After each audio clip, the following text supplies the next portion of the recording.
Kung magpakain naman kami dito sa gestating pen, yung mga inahing baboy namin dito, hilahin ko lang yung tubo niya. Tapos ngayon sabay-sabay na po nalaglag yung mga feeds kay para po sabay-sabay po sila kumain, kay para maiwasan po natin yung laging nag-iiyak, tsaka maiwasan po natin yung may stress yung mga bagong AI kasi magsimula po kasi yan doon sa mag-abort. Kung panaiiyak po kasi yung mga baboy natin na bagong AI, doon po kasi nagsisimula talaga na mag-abort po talaga sila. Kaya iniwasan po lang talaga natin na mag-abort para hindi sila umiiyak. Ito naman, nagpupundo ako ng feeds dito para naman mamayang hapon, kasi pagkatapos naman laglag niyan mamayang hapon, pupundahan ko naman yan para kinabukasan ng umaga. Paglagay ko naman feeds dito, bawat salok ko yan, alam ko na po kung ilang kilo po talagang pakain ko dyan, kasi mayroon po kasing buntis dyan, saka mayroong bagong AI, kaya tansyado ko na po talaga bawat salok dito sa gestating pen. Yung pakain ko kasi dito sa gestating pen, yung mga buntis nasa 5 kilo kasi o 4 kilo, depende po sa laki ng isang inahin. Kapag bagong AI naman, nasa kalating kilo lang muna ipapakain ko sa kanya. Pagdating ng 18 days saka 21 days, doon na po ako magdagdag ng pagkain. Dito naman sa paruing, ang pakain ko naman dito sa kanya nasa 4 kilo o 5 kilo o 6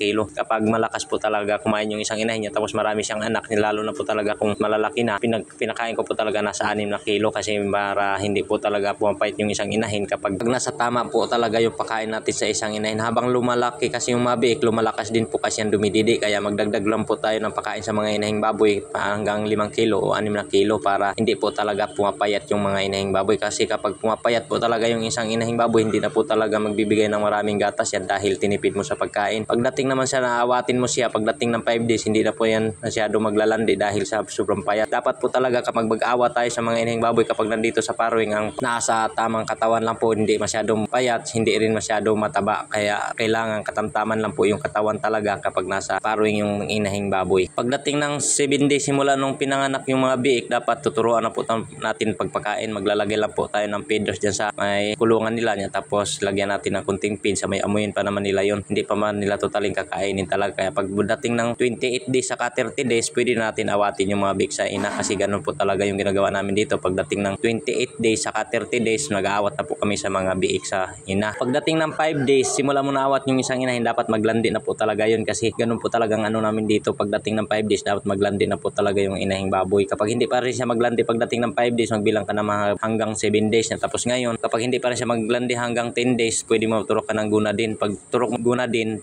2 ml po yun yan. Tapos ngayon, pagdating ng mga 5 araw, simula mo na turokan ng gunadin, maglalandi din yun. Tapos hindi pa rin siya maglalandi, pwede mo ulitin pagturok ng gunadin. Pero hindi po talaga 100% na maraming anak yung isang inahin kapag naturokan po talaga ng gunadin. Nasubukan na po talaga namin yan dito mga busing. Kaya kung mayroon ka natutunan sa mga video namin dito sa farm, pakipollow lang, pakishare para updated ka sa aking mga video dito sa farm. Salamat po, happy farming, thank you.